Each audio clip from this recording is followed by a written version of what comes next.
तो शुरुआत होती है यहाँ पर सिक्सर से। तो अस्सलाम वालेकुम, welcome back to my another vlog.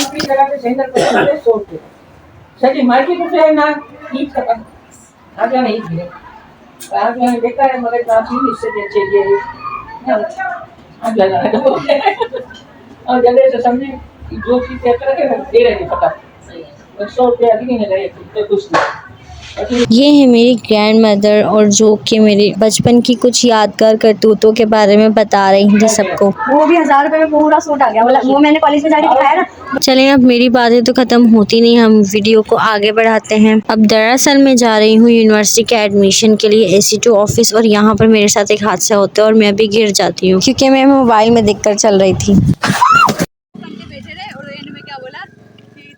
3000 years later. समझ रहे हो? समझ रहे हो आप? समझ रहे हो? यूनिवर्सिटी के टेस्ट सिलेक्शन के बाद ऑफिस में एक डॉक्यूमेंट्स जमा करवाने का पहला सफ़र दोस्तों की बातों के साथ साथ ख़त्म होता है और अब हम चलते हैं दूसरे सफ़र की तरफ, जो कि है हॉस्पिटल, और दिखाना था वही मेरी इस दोस्त को।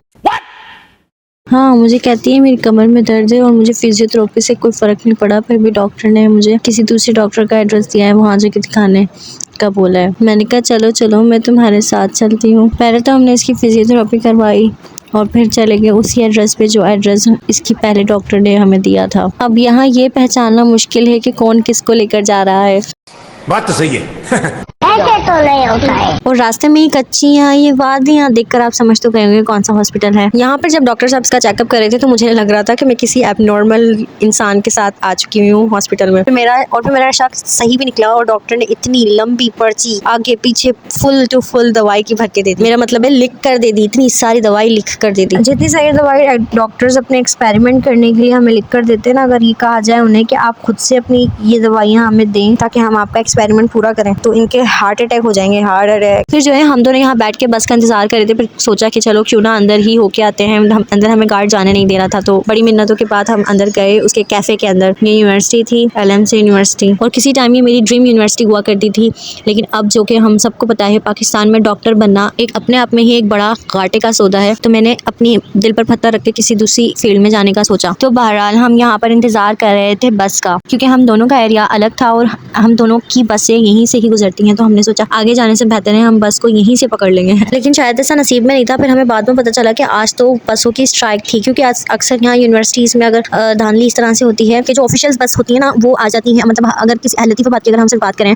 तो लतीफ़ाबाद में एटलीस्ट 5 बसों का काम है, तो वो 3 बसें या 2 बसें ही भेजते हैं। तो फिर तलबा जो है हम घर पे होते हैं कुछ, तो वो अड़ जाते हैं कि हम कहाँ से जाएँ कैसे जाएँ, तो वो दूसरी बसों को भी नहीं जाने देते। वो कहते हैं कि पहले सारी बसें बुलाओ फिर इस बस को भी हम जाने देंगे। तो इस वजह से बहरहाल आज स्ट्राइक थी। और ये सारी जो चेयर्स वगैरह आपको यहाँ नज़र आ रही हैं, टेंट वगैरह, तो यहाँ पर टेस्ट होने वाले हैं, प्री एंट्री टेस्ट जो कि एडमिशन से पहले हो जाते हैं। फिर बहरहाल हमें बस मिल गई हमारे एरिया की।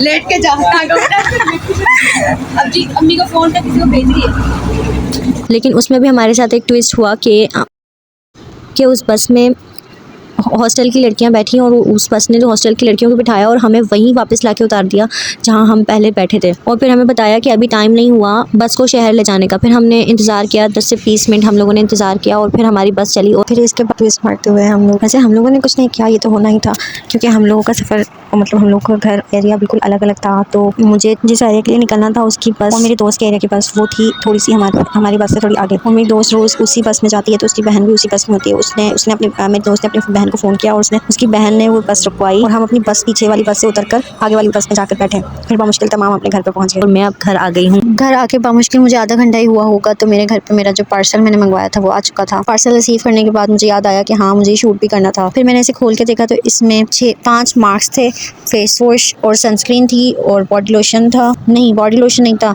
टोनर था और सनस्क्रीन थी और सीरम था, और ये इस बैग में आया था। और मैं यहाँ एक हाथ से पैकिंग खोलते हुए, सो बाय द वे ये ब्रांड था फीवर बॉडी केयर का। इनका क्लेम है कि इनके सारे प्रोडक्ट्स जो हैं वो डर्माटोलॉजिकली टेस्टेड हैं और सेल्फेट फ्री भी हैं। और अगर इनका बेस्ट और ऑनेस्ट रिव्यू चाहिए हो तो आप मुझे ज़रूर बताइएगा, मैं इसके सारे प्रोडक्ट्स पर एक सेपरेट वीडियो भी बनाऊंगी आपके लिए। और ये मनाजिर हैं मेरे पुराने घर के, और इस टाइम मेरी ममा मेरे साथ नहीं थी, वो क्योंकि जब जो हमारा नया घर था उसके करीब ही हमारे कुछ रिश्तेदारों के घर पर रह रही थी, ताकि वो हमारा घर जो है जल्द से जल्द कंस्ट्रक्ट करवा सकें। मेरी ममा ने 1 मैन आर्मी बनकर पूरी तरह से बेस्ट रिस्पॉन्सिबिलिटीज़ निभाई, और फिर रात को मैं भी चली गई थी ममा के पास। ये है मेरा छोटा कज़न, इसकी थोड़ी बहुत क्लासेस लेने के बाद मैंने पढ़ी नमाज़ और इन इंसानों के साथ मैंने खेला।